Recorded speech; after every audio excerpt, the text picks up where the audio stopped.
میں دیکھتا ہوں ہمارے وطن میں اضطراب ہے، بے چینی ہے، اس طرح کا ماحول بنایا گیا ہے کہ لوگ ایک دوسرے کے حق میں سخت ہو گئے ہیں، مزاجوں میں تلخیاں ہیں، لڑتے جھگڑتے ناراض ہوتے لوگ، بگڑتے کوستے ڈانٹتے شکوے کرتے لوگ۔ شکوہ جو ہوتا ہے نا، یہ بندے کو بے چین کر دیتا ہے، شکر بندے کو سکون میں مبتلا کرتا ہے۔ شکوے آزمائشیں اپنے دلوں میں وسعت لائیں، ایک دوسرے کو اصلاح کی طرف لائیں، ایک دوسرے کو پیغام دیں، ایک دوسرے کی تربیت کریں، تھوڑا سا حوصلہ، تھوڑا سا صبر، تھوڑی سی گنجائش اپنی طبیعتوں میں پیدا کریں۔ اپنے بچوں پر سب سے زیادہ نگرانی یہ کریں کہ ان کا اخلاقی معیار کیا ہے۔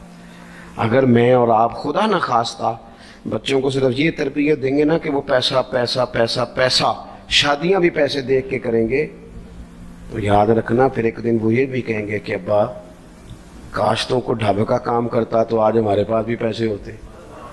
پھر باپ سے بھی پیسوں کا ہی مطالبہ ہوگا، پھر لوگ ماں باپ بھی پیسوں کے لیے چھوڑ کے چلے جاتے ہیں۔ پھر جب آپ نے تربیت جس چیز کی تھی تو نتیجہ بھی تو وہی برآمد ہوگا۔ یہ تو نہیں ہو سکتا کہ بندہ بیج کوئی اور لگائے اور درخت کوئی اور نکلے، یہ ہو نہیں سکتا۔ اگر ہم اپنے باپ سے روز جھگڑا کریں گے 5 مرلے کے لیے تو یاد رکھنا پھر ہمارا بیٹا 1.5 مرلے کے لیے بھی جھگڑا کرے گا۔ پھر معاملہ اس طرح کا مرتب ہوگا۔ ایک دوسرے کو اخلاقی پیغام دینا ضروری ہے۔ آخری بات آپ کی خدمت میں یہ عرض کرنی ہے، اور یہ میری خواہش ہے کہ آپ اس پر زیادہ توجہ کریں گے انشاءاللہ۔ آپ سارے ویڈیو بنائیں، مجھے کوئی اعتراض نہیں، پر مہربانی کریں دیکھیں تو میری طرف نہ۔ جب آپ لائیو چلاتے ہیں تو پھر اسی کو دیکھتے ہیں، وہ پھر کہتا ہے کہ یہ کومنٹس آ گیا تو دوسرا آ گیا۔ اللہ کرے میری بات آپ کے دل میں اتر جائے۔ آپ تھوڑی سی توجہ کریں، میں کیا عرض کرنا چاہتا ہوں، غور کریں میرے بھائی۔ ملک میں نا مہنگائی تیزی سے عروج پکڑ گئی ہے، اور مہنگائی جب ہوتی ہے نا تو امیروں نے تو مال بیچنا ہوتا ہے تو ان کا دگنا ہو گیا تو وہ تو اور امیر ہو گئے، تو غریبوں کے لیے مشکلات بڑھ گئی ہیں۔ جو طبقات بیچارے تنخواہ دار تھے، کمزور تھے، میری طرف دیکھیں جناب، وہ اور کمزور ہو گئے۔ ہمیں زیادہ تو نہیں لیکن اتنا ضرور کرنا چاہیے۔ یہ قرآن پر دے دیں جی، مجھے دے دیں، میری ہے، تشریف رکھیں آپ۔ عزیز بھائی تھوڑا سا نا، زیادہ نہیں، 3 لوگ مل کے ایک غریب آدمی کا خیال تو رکھ ہی سکتے ہیں نا، لیکن غریبوں سے بھی عرض کروں گا، سہارا بندوں کو نہیں بنایا کرتے، سہارا رب رسول کو بنایا کرتے۔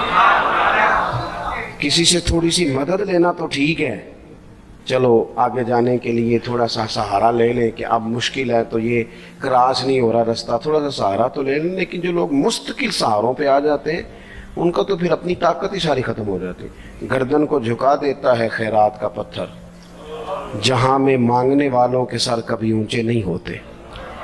تھوڑی سی ہم نے ایک دوسرے کی مدد کرنی ہے۔ جو لوگ زیادہ مالدار ہیں ان سے میری گزارش ہے کہ تھوڑے سے خرچے کم کر لیں، اپنے ہاتھوں سے تقسیم کریں۔ یہ چھوڑ دیں کہ وہ میرے چچا کے جو بیٹے ہیں وہ میرے ساتھ اچھا سلوک نہیں کرتے، وہ فلانے ہیں، وہ ان کا سلوک اگر وہ کریں گے تو اللہ سے اجر لیں گے۔ آپ اگر ان کو محسوس کرتے ہیں نا وہ غریب ہیں، ماموں کے بیٹے، چچا کے بیٹے، گلی والے، محلے والے، تو تھوڑا تھوڑا کر کے اپنے بھائیوں کی مدد کرنی شروع کریں۔ دیکھو عید پہ کپڑے تھوڑے لے لو نا، ویسے بھی سوٹ کی ضرورت تو صرف عید پڑھنے کے لیے، بعد میں تو کپڑے بدل کے ہی گوشت کرتے ہیں، تو بچے ویسے سوئے رہتے ہیں سارا دن۔ تھوڑی سی نا اپنے اضافی خرچے کم کریں۔ غربا کی تھوڑی، یہ عید گزری تھی نا چھوٹی تو شادیاں شروع ہو گئی تھی، میرے پاس لوگ بہت زیادہ آتے ہیں، چونکہ نیک آدمی سمجھ کے اچھا گمان کر کے لوگ دعاؤں کے لیے کہتے ہیں، تو ان کے دکھ سن کے نا تو کئی دفعہ سوچتے ہیں کہ یار یہ جو امیروں نے اتنے مہنگے مہنگے ہوٹلوں میں روٹیاں کھائیں، اتنی مہنگی مہنگی گاڑیاں پجارو، یہ اللہ کے حضور جواب بھی تو دینا ہے نا۔ ہم نے ایک دوسرے کا خیال چھوڑ گئے، 2-4 باتیں سوچ کے نا، وہ جس کے گھر میں 3 لوگ ہیں کام کیوں نہیں کرتے، وہ خدا کے بندے کرتے ہیں کام، لیکن محنت سے نہیں ملتا، خدا کے فضل سے ملتا ہے۔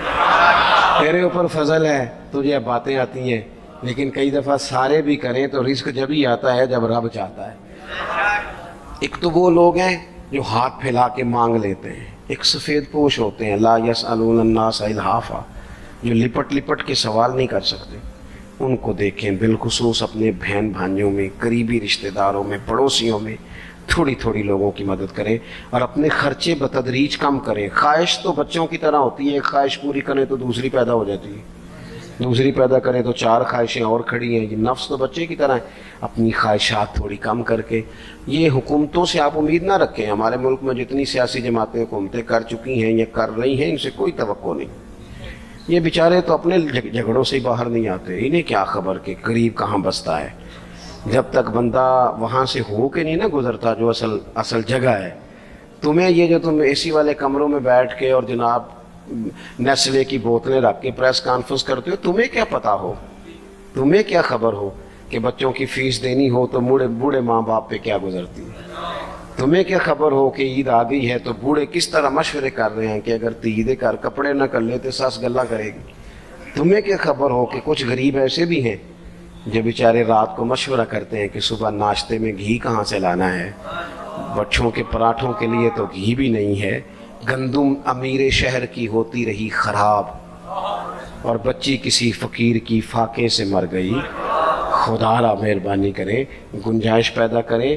بندہ کبھی بھی جیب کا سخی نہیں ہوتا، بخاری شریف میں پورا باب ہے کہ بندہ غنی دل کا ہوتا ہے۔ اپنے دل کا غنا اپنے اندر لائیں، جب آپ کا دل سخی ہو جائے گا ساری چیزیں ٹھیک ہو جائیں گی۔ اللہ تعالیٰ مجھے اور آپ کو توفیق عمل عطا فرمائے۔ پروگرام آگے چلے گا جی۔ اللہم صلی علی سیدنا و مولانا محمد معدن الجود والکرم وآلہ وبارک وسلم۔ اللہ ہماری حاضری کو قبولیت کا درجہ عطا فرما، ہمارے گناہوں کو معاف فرما، ہماری غلطیوں سے درگزر فرما، علم نافع عمل صالح کی توفیق عطا فرما۔ اللہ بیماروں کو شفا دے دے، مقروضوں کو قرضوں سے رہا کر دے، تنگ دستوں کو وسعت رزق دے دے، بے اولادوں کو صاحب اولاد کر دے، اولاد والوں کی اولاد کو فرما بردار بنا دے۔ اس مسجد کو، حاضرین کو، مہمانوں کو، بندوبست کرنے والوں کو، سب کو بہترین صلہ عطا فرما۔ اللہ تعالی ہمارا خاتمہ ایمان پہ فرما، دنیا اور آخرت میں ہماری پردہ پوشی فرما، امت کی خیر فرما، پاکستان میں نظام مصطفیٰ صلی اللہ علیہ وسلم کا سویرا طلوع فرما۔ اللہم رب اغفر وارحم وانت خیر الراحمین، وصلی اللہ تعالی علی حبیبہ محمد۔ آپ حضرات نا مسجد کا تقدس خیال رکھیں گے، مجھے جانے دیں گے، مجھے ہاتھ لگا کے آپ کو کچھ بھی نہیں ملے۔